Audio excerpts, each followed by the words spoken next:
नमस्कार, मैं हूं आंचल सिंह और आप सभी का स्वागत है हमारे चैनल पर। एक तरफ हम आपको बताएंगे कि कंगना रनौत ने महाराष्ट्र के राज्यपाल से मुलाकात की, उसके बाद संजय राउत और राजदीप सरदेसाई की क्या प्रतिक्रियाएं आई हैं, तो सोनिया सेना इस बात से बौखलाई हुई है। दूसरी तरफ बॉलीवुड का जो चेहरा बेनकाब हुआ है, इससे कहीं ज्यादा बड़े बड़े चेहरे बेनकाब होंगे और बड़े बड़े चेहरे सामने आएंगे,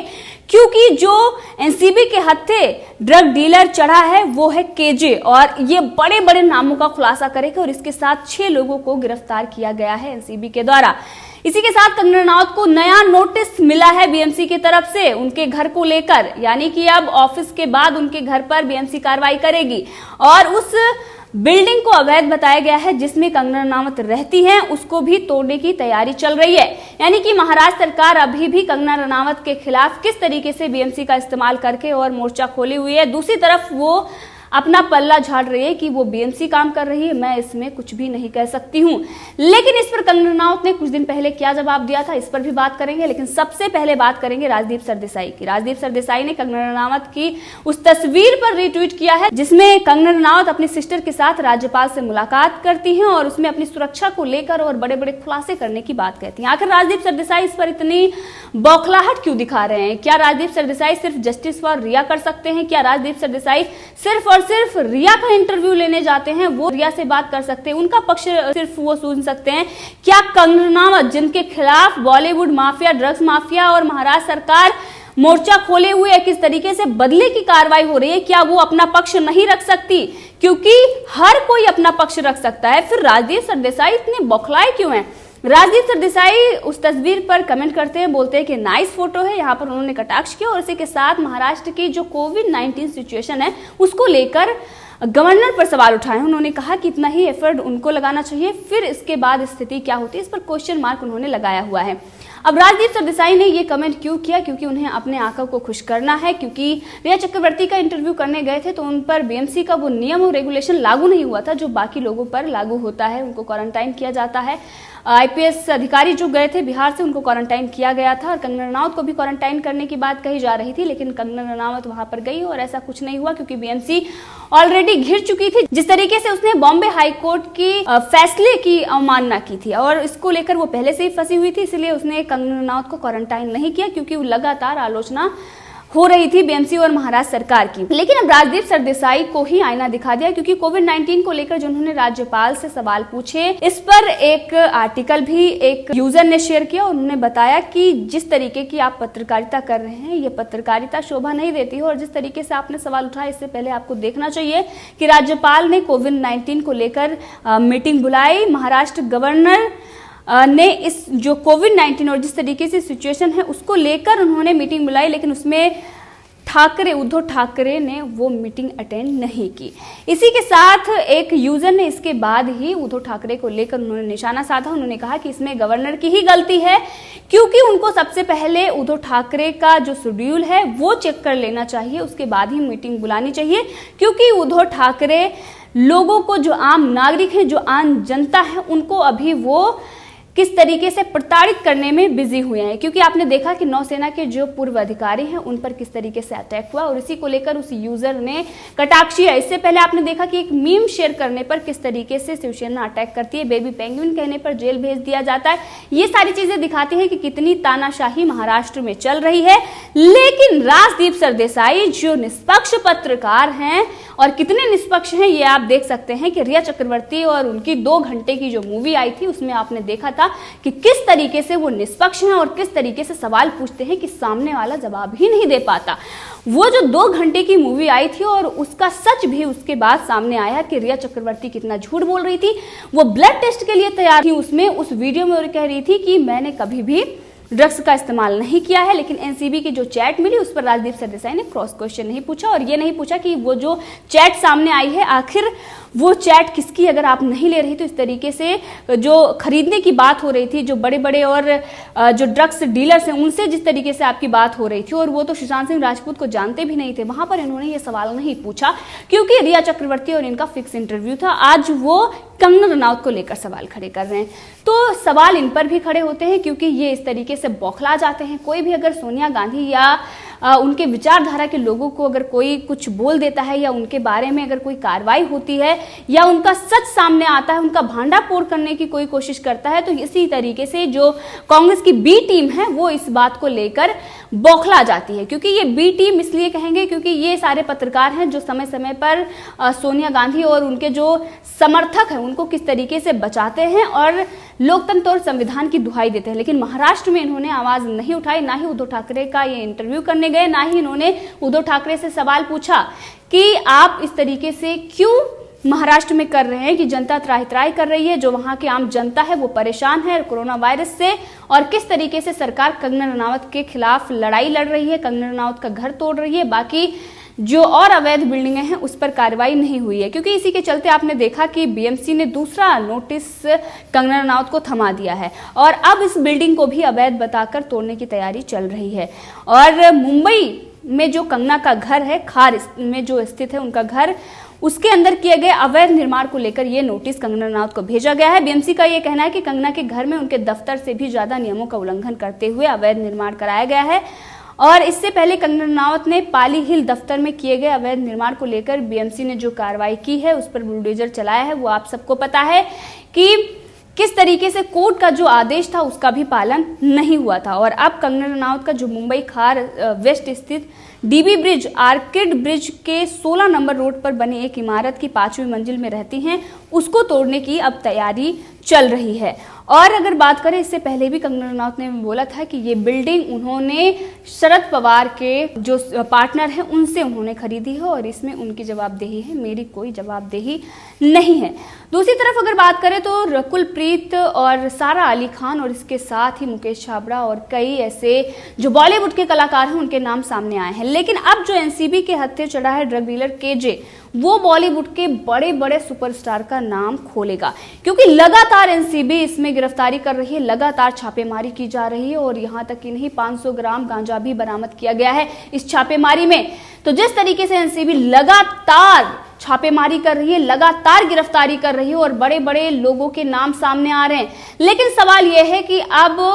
सारा अली खान, रकुल प्रीत और मुकेश छाबड़ा जैसे जिन लोगों का नाम रिया चक्रवर्ती ने लिया है, उन पर एनसीबी कब कार्रवाई करेगी, उनको समन कब भेजा जाएगा पूछताछ के लिए। और इसी के साथ रिया चक्रवर्ती ने जो खुलासे किए हैं, उन्होंने बताया कि किस तरीके से कौन कौन सी पार्टियां कहां होती थी और उसमें कौन कौन से लोग शामिल होते थे। अब उन लोगों के नाम भी जल्द ही पता चलेंगे, क्योंकि अभी जो एनसीबी कार्रवाई कर रही है, जो सीबीआई कार्रवाई कर रही है और जिस तरीके से जांच चल रही है, क्योंकि सुशांत सिंह राजपूत मामले से ये सारी जांच जुड़ी हुई है, इसीलिए वो अभी सारी चीजें डिस्क्लोज नहीं कर रही है। लेकिन आने वाले दिनों में बहुत सारे ऐसे बड़े खुलासे होने वाले हैं जिसको देखकर आप चौंक सकते हैं, क्योंकि जो कुछ बॉलीवुड में दिखाई देता है वो बाहर की दुनिया होती है, अंदर क्या होता है वो बिल्कुल अलग होता है। आपने देखा कि रकुल प्रीत की एक वीडियो भी वायरल हो रही है जिसमें वो ज्ञान दे रही हैं और ये बता रहे हैं कि किस तरीके से जो ड्रग्स है वो देश को खोखला करता है, इस पर कार्रवाई होनी चाहिए। और अब रिया चक्रवर्ती ने उनका नाम भी ले लिया। एक तरफ रिया चक्रवर्ती के लिए जस्टिस फॉर रिया की मुहिम चलाई जा रही है और ये वही लोग हैं जस्टिस फॉर रिया की बात कर रहे हैं, क्योंकि उनको डर लग रहा है कि अगर रिया चक्रवर्ती को हम सपोर्ट नहीं करेंगे, अगर रिया चक्रवर्ती के जस्टिस की बात नहीं करेंगे, तो कहीं रिया चक्रवर्ती हमारा भी भांडाफोड़ ना कर दें एनसीबी के सामने, कहीं हमारा नाम ना ले लें। और इसी वजह से रिया चक्रवर्ती को लगातार बॉलीवुड सपोर्ट कर रहा है, लगातार अपने बचाव की कोशिश बॉलीवुड कर रहा है। और इसी के साथ संजय राउत का बड़ा बयान आया है कंगना रनावत के राज्यपाल से मिलने के बाद। संजय राउत ने यह कहा है कि ये ट्रैक रिकॉर्ड